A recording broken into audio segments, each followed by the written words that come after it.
கடைசியில் பில் பண்ணிக்கலாங்கிறான். அந்த மாதிரி ஒரு எஸ்டாப்ளிஷ். இப்போ நான் வந்து எத்தனையோ பேக்கரிக்காரன்ட்ட பேசிட்டேன். நாங்கள் தொழில் முனைவர் வயதில் கிளாஸ் எடுக்கும்போது பேக்கரி எடுத்தாங்களப்பா ஒன்று தான் பார்த்து தேடிட்டு இருக்கவா, காப்பி அடியா, கராச்சி காப்பி அடி, ஆஸ்மானியா காப்பி அடி, அவன் மாடு பேக்கிங் அட்டகாசமாக கொண்டு வா, பைசா ஒரு இஷ்யூமே கிடையாது. நான் சரி எவ்வளோ பிஸ்கட் பண்ணிட்டு இருக்கேன், நான் ஒரு 5 கிலோ டெய்லி பண்ணுறேன் சார். 5 கிலோ தாண்டியே யோசிக்க மாட்டேங்கிற பத்தியா, 10 கிலோ யோசிக்க மாட்டேங்கிற பத்தியா, அவன் வந்து டன்னு கணக்கில் அடிச்சுட்டு இருக்கான். அப்போ நீ குவாலிட்டி எங்கேயாவது அவனை பார்த்து காப்பி அடிச்சு பண்ண, அவன் எப்படி பண்ணுறான்னு பாரு, சாப்பிட்டு பாரு, எங்கே டேஸ்ட் கொண்டுலான்னு பாரு.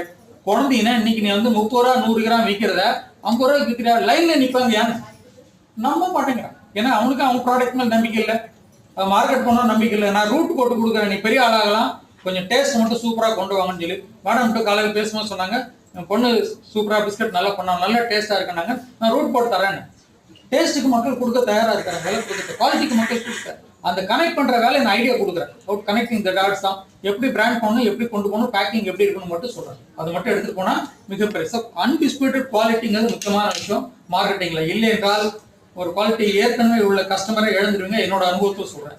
பேங்க்ல ஒர்க் பண்ணும்போது என்னோட கஸ்டமர் ஒருத்தர் வந்து டிட்டர்ஜென்ட் கேக் விற்க ஆரம்பிச்சார், பண்ண ஆரம்பிச்சார். அது இப்போ வந்து ஊர்வசியும் பொன்வண்டும் பயங்கர போட்டிருந்த விஷயம். சுமார் 85-86 ஊர்வசி பொன்வண்டு 1 ரூபா சோப்பு, அந்த அளவுக்கு பயங்கர அட்வர்டைஸ்மெண்ட்டும் அந்த அளவுக்கு ஓடிட்டு இருந்து. அப்போ நான் அதுக்கு ஈக்குவலாக கொண்டிருக்கேன் அப்படின்னாரு. என்கிட்ட வந்து கேட்டாரு, சார் எப்படி மார்க்கெட் பண்ணு தெரியல, எனக்கு பேங்க் கஸ்டமர் அக்கௌண்ட்லாம் இருக்காங்களா, யாராவது மார்க்கெட்டிங் கம்பெனி, நான் ஒருத்தருக்கு ஏன் விட்டுட்டு ஏன்னு கேட்டேன். சார் நீங்கள் மார்க்கெட் பண்ணுவீங்களா, எனக்கு தெரியாது அப்படின்னாரு. எல்லா ஜாமானும் விற்கிறதா எனக்கு வேலைங்க, எதோ வேணாலும் அவன் கேனுக்கு ஏதோ வைக்கிறது தான் வேலை, கனெக்ட் பண்ணுறது எனக்கு வேலை அப்படின்னேன். சாரீஸ் வாங்கி வித்துட்டு இருந்தேன், பட்டாசு வாங்கி வித்துட்டு இருந்தேன், திருநெல்வேலி அல்வா வாங்கி வித்துட்டு இருந்தேன், ஈரோடுல போய் டெக்ஸ்டைல் வாங்கி வித்துட்டு இருந்தேன். எல்லா வேலையும் நான் பண்ணிட்டு இருக்கோம். எது ஒழுங்காக நியாயமாக நேர்மையாக பண்ணுறோம், வாடிக்கையாளர் இருக்கிறாங்க கொடுக்கும். இப்போ இந்த ஆள் என்ன பண்ணாலும் வாங்கலாம்னு சொல்லி நம்ம கஸ்டமர் ரெடி ஆகிட்டோம். இவன் என்ன எடுத்தாலும் வாங்கலையா, நல்ல ப்ராடக்ட் தான் கொடுப்பான், சரியான ரேட் தான் கொடுப்பான், ரெடி பண்ணுறோம். சார் 2 சோப்பு கொண்டு கொடுத்தாரு, நான் விற்க ஆரம்பித்தேன். எல்லாத்தையும் பக்கத்தில் அக்கா உங்கள் வீட்டில் ஏதோ சோப்பு வாங்குறீங்களா, இந்த சோப்பை வாங்கி பாருங்க, சும்மா ஒரு 2 சாம்பிள் முதல்ல வாங்கி 2 சோப்பு 2 ரூபாய்க்கு வாங்கி பாருங்க எப்படி இருக்குன்னு பாருங்க. எனக்கு 20% தான் ப்ராஃபிட். 10 சோப்பு வாங்கினா 12 சோப்பு வாங்கினா 10 ரூபா கொடுத்தப்போ 2 ரூபா தான் எனக்கு லாபம். பட் ஒவ்வொரு வீட்லையும் 6 சோப்பு 8 சோப்பு நான் விற்க ஆரம்பித்தேன். ஸோ 60 ஃபேமிலி நான் பிடிச்சேன்.